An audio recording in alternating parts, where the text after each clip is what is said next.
Morning everybody. So I just quickly wanted to run through the images that I took for the film The Alternative Swan Lake last Sunday. Now I'm aware, going by the comments, that many of you thought that the image was very good, but my own personal feelings, and I think that was reflected into the description, was that I wasn't overly happy with them. And I think the feeling is that people think I've been a little bit hard on myself in terms of the quality of the outputs and the results of that day. Well, in truth, I'm pretty hard on myself when it comes to photography. I'm very, very critical of my own work. I actually don't have any images on my walls. I tire of them very, very quickly. So I really am looking for the highest possible standards when I'm creating new photographs. And the shots that I took last Sunday were good. I really enjoyed the morning. Wouldn't take that away from anything. And I wouldn't change a thing about the morning. It's just nice to get out, and for that alone, it was worth going. But in terms of the shots, I'm going to quickly run through them now and just tell you the reasons why they partly work, but why I think that for me they're probably going to end up in the bin, sadly. I might keep one. There's one that I think has got a little bit of interesting behaviour, and I may well just keep that one. But technically, from a photographic exercise, they're not that great as far as I'm concerned. There's a lot that can be improved. So let's talk about that now briefly. So the first one here, you've got the adult male swan with what happens to be his daughter, weirdly. But let's put that to one side. Let's just park that for now. That's another story in itself. But from a photographic perspective, the shot is all right. It's very dynamic. It's showing behaviour, but if you look at just follow my mouse pointer there along the back, you can see that we've got this terrible dark brown scar that cuts into the top of the adult bird's neck. And also we've got this big green line of the embankment behind. Now that is a real distraction for me.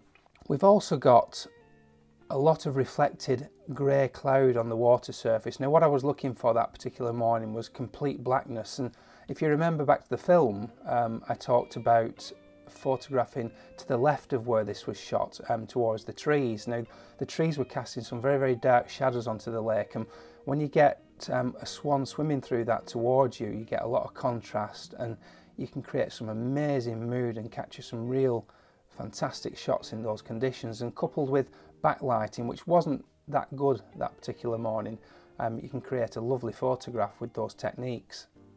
So this, like I say, got a lot of reflected light with the ripples, the scar of the brown embankment, and also the grass at the top there, all intersecting the frame and taking away from the interest that is the swans and the behaviour. So similarly, moving on to the second one, we've got, again, very, very dynamic shot. We've got this lovely heart shape of the two swans as they come together. They do this regularly just after they've mated, and it's sort of bonding behaviour. And I've seen this before and I've seen it captured beautifully, but for me, because the female swan here, she's slightly overlapping the male, and although we've got this lovely heart shape, we also one of the heads is missing on the other swan. We've got this crossover here that I'm not happy with. Now, in an ideal world, I would have preferred that both swans had been nice and flat onto the sensor plane, so that both swans would have completely mirrored one another. But even with that aside, we've still got this scar across the back here, we've still got the green embankment, and again we've got all the ripples on the surface. So all in all, it doesn't really make for a fantastic shot, although we've got lots of interest. It's very dynamic, and yeah, from a behaviour point of view, it's quite an interesting photograph. And I also like the slight small water driplet coming off the male's beak there, which is nicely captured. Beautifully sharp, considering the shutter speeds that I was shooting at. I think it was, if I remember, it about 1/50th of a second, but amazing to think that I actually got anything sharp in those conditions.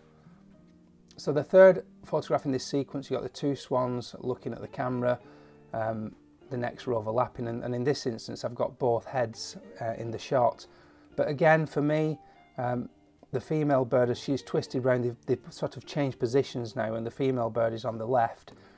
Again, we've got this, it's not a complete mirror image. We've got one swan that's slightly different to the other.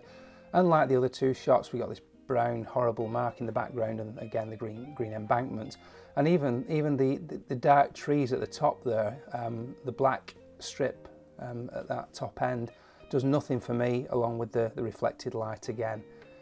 Everybody's different. We all look at pictures for different reasons and see different things in them, but I'm not that keen on these photographs. I probably will keep that one because it shows mating behaviour, but as for the other two, I think they're destined for the bin in my collection anyway. So what was I after? Well, what I consider to be the best shot of the day was the male swan, where he had swam into the darkness of the trees, and we've got exactly what I was looking for in the photograph. But unfortunately, and it's completely my own fault, I've misframed this shot, and even though the swan is moving into the right hand side of the frame, I am really very critical with my photography. I would have preferred had he been ever so slightly more to the right. Now, yes, I could crop a little bit off the side there to make it more balanced, but as a 35mm frame, he is slightly left of centre, too much left of centre for me. Now, had the swan been very, very small in the shot, I could have lived with that, because it would have the amount of space around it would have aided the photograph. But he's already quite tight, so this is more of a study as opposed to a pictorial shot for me. And as photographs that are studies of a subject, I think that they need to be properly framed, and like I said, this one is just slightly too left for me. We've managed to reduce a lot of the ripple off the water on this shot. As you can see, there's no white reflected light, but we have got one or two of these spots on the water. Now, I could quite easily dab those out with a clone tool and get rid of them, but all in all, quite pleased with that image. It's not a bad one, but it has got its faults.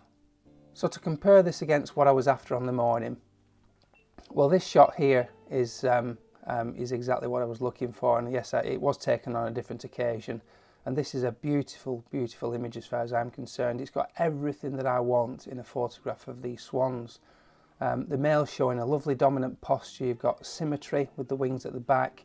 You've got this lovely dynamic head tilt, which just adds to the beauty of the photograph, and the head is moving into the direction of which the swan is swimming, and equally the swan is moving into the frame as opposed to out of it.